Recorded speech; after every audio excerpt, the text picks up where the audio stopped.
스튜디오의 마지막 조명이 꺼지던 순간 공기 속에 묵직하게 남아있던 열기는 마치 연주의 잔향처럼 길게 이어졌다.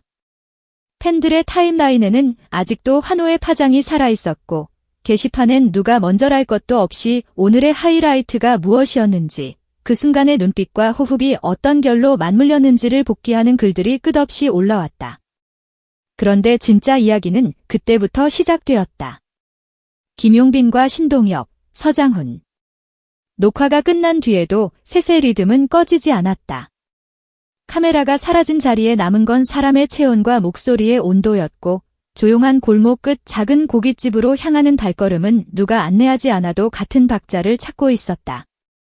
문을 열자 은은한 클래식이 스피커에서 흘렀고 숯불 위 철판이 이열되며 내는 알뜰한 소음이 오늘의 두 번째 무대를 알리는 오프닝처럼 깔렸다. 와인이 천천히 잔에 떨어지고 소금구이 첫판이 불판 위에서 색을 올리자 셋은 마치 리허설을 몇 번이나 해둔 팀처럼 자연스레 자리를 잡았다. 먼저 입을 연 사람은 신동엽이었다. 오늘 편집 야근하겠다며 농담을 꺼내는 순간 테이블 위로 얇게 파문이 번졌고 그 파문은 금세 웃음이라는 진폭을 얻었다. 서장훈은 리모컨으로 불세기를 조절하며 길 먹고 길게 얘기하자고 했다. 그 말은 단순한 제안이 아니라 이 밤의 진행 선언문 같았다. 그리고 그 사이에서 김용빈은 손님처럼 굴지 않았다.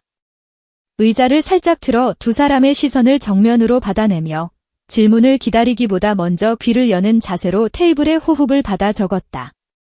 무대 위에서 오케스트라의 숨소리를 듣듯이 식탁 위에서도 그는 먼저 듣고 듣는 만큼 정확하게 말을 골랐다. 소금구이 첫 점이 접시로 내려오는 찰나 신동엽의 본업이 나를 세웠다. 요즘 무대에서 빈칸 쓰는 게 아주 좋다. 예전엔 고음으로 꽉 채웠다면 이제는 멜로디의 가닥을 풀고 포인트에서만 딱 터뜨리더라. 그 여백이 오히려 세다. 그 말에 김용빈은 웃으며 고개를 끄덕였고 형들 보면서 배웠다. 말과 노래가 다르지 않다. 호흡이 같아야 한다는 걸 알았다며 잔을 살짝 들어 답했다. 그때 서장훈이 조용히 끼어들었다. 그게 제일 어렵다. 농구도 페이스 못 맞추면 아무리 슛이 좋아도 소용없다. 속도를 안다는 건 결국 상대와 팀을 본다는 거다. 음악과 스포츠, 예능의 비유가 교차해도 대화는 엉키지 않았다. 공통분모는 명확했다. 누가 더 크게 말하는가가 아니라 언제, 어떻게 들어가느냐였다. 신동엽은 최근 있었던 생방송의 작은 사고를 자기 농담으로 포장해 타이밍의 중요성을 다시 한번 증명했고, 서장훈은 아직도 생방 때 심장이 쿵쾅거린다고 솔직함을 얹었다. 김용빈은 고개를 끄덕이며 익숙해지는 게 무서울 때가 있다고 했다. 익숙하면 감각이 무뎌지는 것 같아서, 그래서 무대에 오르기 직전에는 꼭 한 번 더 관객석을 본다고. 와인이 테이블을 한 바퀴 돌고 공기가 더 따뜻해질 무렵, 이야기는 자연스레 음악으로 궤도를 틀었다. 신동엽이 여전한 관찰력으로 물었다. 오늘 마지막 곡에서 키 살짝 바꿨지, 대본엔 없던데. 그 질문은 퀴즈가 아니라 동료의 메모였다. 김용빈은 미소로 답했다. 현장 울림이 생각보다 밝게 튀어서 톤을 반 톤 낮췄다. 안정감으로 밀어넣고 싶었다고. 말끝이 떨어지자 서장훈의 박수가 짧고 깊게 두 번 울렸다. 리액션이 아니라 실무적인 존중, 무대를 오래 지켜본 사람만이 알아듣는 한 톤의 무게에 대한 경의였다. 잠깐의 침묵이 테이블을 덮더니 예상치 못한 장면이 이어졌다. 나 노래는 진짜 못하는데 요즘 자꾸 흥얼거리게 되는 게 있다. 서장훈이 조심스레 허밍을 시작했다. 어디서든 들으면 모두가 따라 부를 수 있는 김용빈 히트곡의 후렴이었다. 농담일 거라는 기대는 금세 사라졌다. 그의 표정엔 진심이 있었다. 그리고 김용빈은 장난으로 넘기지 않았다. 손가락으로 테이블을 가볍게 두드리며 박자를 짚어주고 여기서 한번 숨 쉬고 다음 음절에 힘주세요라며 낮게 코칭을 건넸다. 옆 테이블의 시선이 살짝 쏠렸지만 누구도 방해하지 않았다. 경쟁이 아니라 합의였다. 함께 듣고 함께 즐기려는 마음이 테이블의 얼음을 녹였다. 합의 끝났을 때 신동엽이 정리를 붙였다. 올해 깨달은 건 웃기려면 먼저 들어야 한다는 거다. 들어야 타이밍이 생긴다. 서장훈이 곧장 얹었다. 농구도 상대를 봐야 빈 공간이 보인다. 그리고 김용빈이 조용히 결을 맞췄다. 노래도 같다. 관객의 호흡을 봐야 내가 들어갈 자리가 보인다. 다른 종목, 다른 무대, 다른 규칙처럼 보이지만 중심 잡는 방식은 같았다. 그 문장이 이 식탁의 핵심 문장이었다. 술병은 반쯤 남았고 김용빈은 틈틈이 물을 집어들며 템포를 낮췄다. 무대에서처럼 한 방보다는 오래가는 페이스를 택했다. 다음날 컨디션까지 포함해 계산하는 프로의 습관. 아무것도 아닌 것 같지만 가장 어려운 관리. 장난기 섞인 이야기들이 오가고 식은 된장찌개와 반 접시의 채소가 자리를 지킬 무렵 휴대폰이 짧게 울렸다. 매니저였다. 내일 첫 콜타임이 당겨졌다는 메시지. 김용빈은 자리에서 조용히 일어나 말했다. 먼저 가봐야 할 것 같다.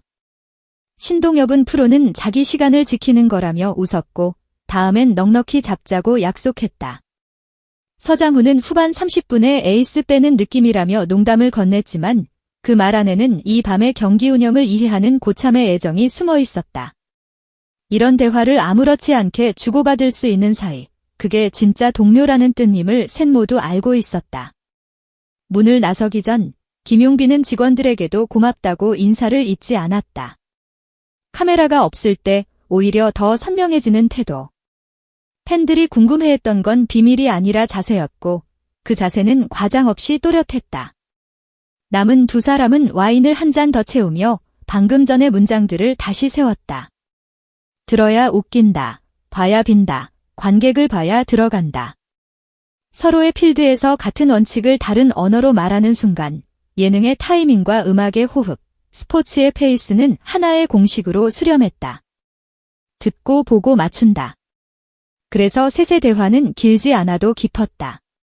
그 깊이는 설명을 늘어놓아서가 아니라 하루를 가볍게 풀어내는 리듬에서 나왔다. 촬영장에서 시작된 합이 식당까지 이어졌다는 사실은 우리에게 익숙한 합이 우연이 아니라는 증거였다. 팬들이 이 뒷이야기에 열광하는 이유도 같다. 화려한 무대가 끝나고도 계속되는 좋은 리듬을 확인하고 싶기 때문이다. 가수가 관객을 고객이 아니라 동료처럼 읽을 때, MC가 게스트를 소재가 아니라 장르처럼 존중할 때, 농구선수가 기록보다 라인과 간격을 이야기할 때, 우리가 사랑하는 얼굴들은 단순한 스타가 아니라 함께 숨쉬는 사람으로 입체적으로 다가온다. 그 순간 팬덤은 지갑보다 마음을 먼저 연다. 그 마음이 다음 무대의 함성이 되고, 다음 방송의 시청률이 되고, 다음 시즌의 기대가 된다. 무대의 명장면은 늘 조용한 준비에서 태어난다. 오늘 리허설에서 한 톤 낮추기로 한 판단, 생방의 긴장을 인정하는 용기, 촬영 뒤에도 템포를 무리하지 않는 습관. 이 밤, 김용빈과 신동엽, 서장훈은 각자의 방식으로 같은 숙제를 풀고 있었다. 웃기려면 들어야 하고, 이기려면 보아야 하며, 울리려면 맞춰야 한다는 것, 불판 위에서 익은 것은 삼겹살만이 아니었다. 웃음과 집중, 그리고 존중이라는 세 가지 재료가 천천히 익어 화면 너머에 우리에게까지 맛과 향을 전했다. 그래서 이 밤의 제목은 간단하다. 김용빈, 신동엽, 서장훈, 녹화 뒤 진짜 리듬. 와인과 소금구이, 그리고 존중 그 밤의 핵심. 돌이켜보면 하이라이트는 고음도 허밍도 와인도 아니었다. 가장 오래 남은 장면은 식당을 나서며 건넨 짧은 인사, 다음엔 넉넉히와 다음엔 라이브를 약속하던 작별의 문장들이었다. 다음을 기약할 수 있는 관계, 다음을 위해 지금을 조절하는 습관, 그것이야말로 이 밤을 단발의 미담으로 끝나지 않게 하는 장치다. 그러니 다음 녹화가 공개될 때 우리는 다시 기대하게 될 것이다.